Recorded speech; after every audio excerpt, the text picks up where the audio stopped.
2차 세계대전 이후 대영 제국을 밀어내고 세계 최강국으로 일어선 미국의 1950년대는 호황을 누리는 황금기였습니다.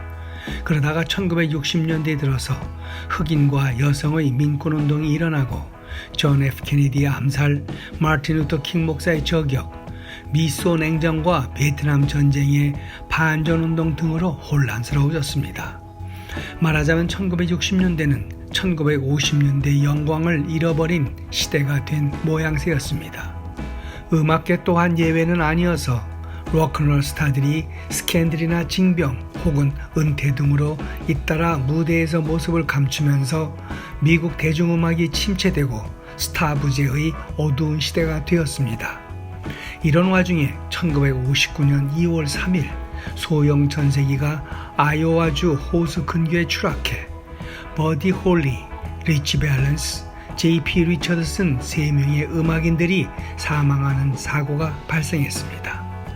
이들의 죽음으로 막 부흥하기 시작한 로큰롤 시대의 종말을 고한 상징적 사건이 되면서 음악이 죽은 날로 불리게 되었습니다. 이들 중 전설적인 록스타 버디 홀리는 활동 기간이 불과 3년 남짓했지만 음악 평론가들로부터 초기 록큰롤 음악 발전에 가장 큰 음악을 미친 음악인으로 평가받습니다. 그리고 그가 만든 기타와 베이스, 드럼, 보컬이라는 4인조로 된 밴드 크리켓츠는 록밴드의 원형 모델로 남았습니다. 헌데 이러한 대중음악의 부재의 빈틈을 타고 60년대 초 미국에 상륙해 영국의 침략이라는 브리티시 인베이전으로 비상이 걸리게 했던 비틀즈, 즉 딱정벌레라는 이름도 버디 홀리의 크리켓츠 귀뚜라미 밴드에서 영감을 얻은 것이라고 합니다. 보통 음악이 죽은 날이라 하면 버디 홀리가 사망한 1959년 2월 3일을 말하기도 하고 존 레논이 총에 맞아 죽은 1980년 12월 8일을 말하기도 합니다. 하지만 음악이 죽은 날이라는 통칭은 던 맥클린이 버디 홀리의 비극을 소재로 만든 노래 아메리칸 파이에서 이 사건을 음악이 죽은 날이라고 한 노래에서 비롯되었습니다. 이 노래 말고도 대부분 한국인들이 좋아하는 스타리 스타리 나이트, 즉 별이 빛나는 밤에로 시작하는 빈센트 역시 던 맥클린의 노래입니다.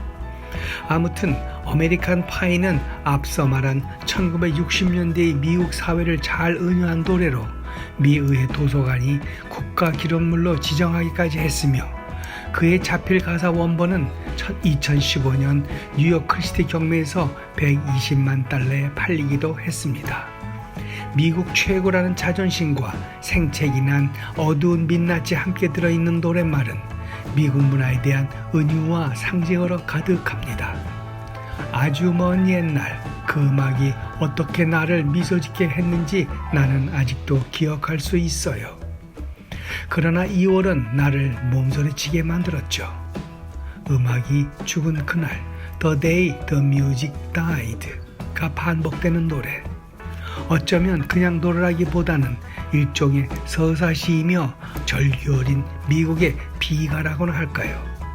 As American as Apple Pie라는 수고의 뜻처럼 아주 미국적인 이 노래는 해서 8분이 넘는 무척 긴 노래임에도 불구하고 미국인들이 가장 사랑하는 대중음악의 하나로 손꼽힙니다. 지난달 26일 한미 정상회담차 미국을 방문한 윤석열 대통령이 백악관 만찬에서 이 노래를 부르면서 아메리칸 파이가 다시 회자되고 있습니다. 여담이지만 그러고 보니 한국에도 버디 홀리와 마찬가지로 불과 3년 남짓 활동하다 자동차 사고로 목숨을 잃은 가수, 그리고 남긴 앨범은 단 한 장이지만 한국 발라드 음악은 모두 그의 음악을 모방한 것이라는 평이 나올 정도로 그 영향이 절대적인 가수가 있었습니다. 사랑하기 때문에의 유재하입니다. 해서 한국에서 음악이 죽은 날이라고 하면 그가 사망한 11월 1일이 아닐까 싶습니다. 고맙습니다.